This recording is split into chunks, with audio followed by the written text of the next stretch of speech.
Hey all இன்றைக்கி நம்ம எங்கே போகணும்னு பார்த்தீங்கன்னா இந்த பிளேஸை பார்த்தாலே உங்களுக்கே தெரிஞ்சிருக்கும். எஸ், வல்வர் கோட்டம் தான் போகணும். அண்ட் இந்த பிளேஸ் வந்து ஒரு கிரேட் ட்ரிபியூட் டு திருவள்ளுவர்னே சொல்லுவேன்.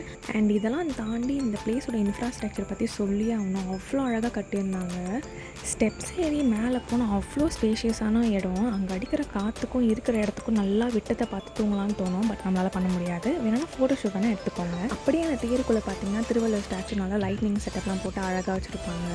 அண்ட் மேலே இருந்து பார்த்தீங்கன்னா ஈவினிங் டைமில் செம்ம வியூ கிடச்சிது. அண்ட் இந்த பிளேஸ்லேயே பார்த்தீங்கன்னா வாஷ்ரூம், அப்புறம் குட்டி கெஃபட்டேரியா இருந்துச்சு. அந்த கெஃபட்டேரியாவில் வந்து காஃபி, அப்புறம் பன் பட்டர் ஜாமுன், அதுக்கப்புறம் சிப்ஸ், அதெல்லாம் கொஞ்சம் பேசிக் திங்ஸ்லாம் வச்சுருந்தாங்க. எமர்ஜென்சிலாம் சாப்பிட்லாம் போயிட்டு. அப்புறம் அந்த கெஃபட்டேரியா பக்கத்துலேயே பார்த்தீங்கன்னா ஒரு புக் ஷாப் இருந்துச்சு. இந்த தமிழ் வரலாறு பற்றி அந்த புக்கெல்லாம் இருக்குது. வேணாலும் நீங்கள் வந்து செக் அவுட் பண்ணி பாருங்கள். அப்புறம் கெஃபட்டேரியா பார்த்தீங்கன்னா ஒரு 20 to 30 மெம்பர்ஸ் ஆக்கியபை பண்ணுற மாதிரி இருந்துச்சு டீசெண்டாக. And last but not the least, இங்கே வந்து கரெக்டாக 7 மணிக்கு வந்து வாட்டர் ஃபவுண்டைன் ஷோ போடுவாங்க. கரெக்டாக 10 minutes தான், 7 to 7:10. இதை முடிச்சுனே கடகடன்னு போயிட்டு அந்த தேருக்கு ஆப்போசிட்டில் உட்காந்துருங்க. ஏன்னா நீங்கள் லேட்டாக போனால் உங்களுக்கு ஸ்பேஸ் கிடைக்காது உட்காந்து பார்க்கறதுக்கு. அப்புறம் இந்த ஷோ வேறு லெவலில் இருக்குது. 3D எஃபெக்ட்ஸில் அந்த தேரிலேயே வந்து உங்களுக்கு ஷோ போட்டு காட்டுவாங்க. திருவள்ளூர் வரலாறு அதெல்லாம் பற்றி போட்டு காட்டுவாங்க. நீங்களும் எங்கன்னா புதுசாக பிளேஸ் போய் எக்ஸ்ப்ளோர் பண்ண நினச்சிங்கன்னா இதை போய் ட்ரை பண்ணி பாருங்கள். அண்ட் உங்களுக்கு இந்த வீடியோ பிடிச்சா மறக்காம லைக் அண்ட் சப்ஸ்கிரைப் பண்ணிக்கோங்க. தேங்க்யூ ஸோ மச் ஃபார் வாட்சிங்.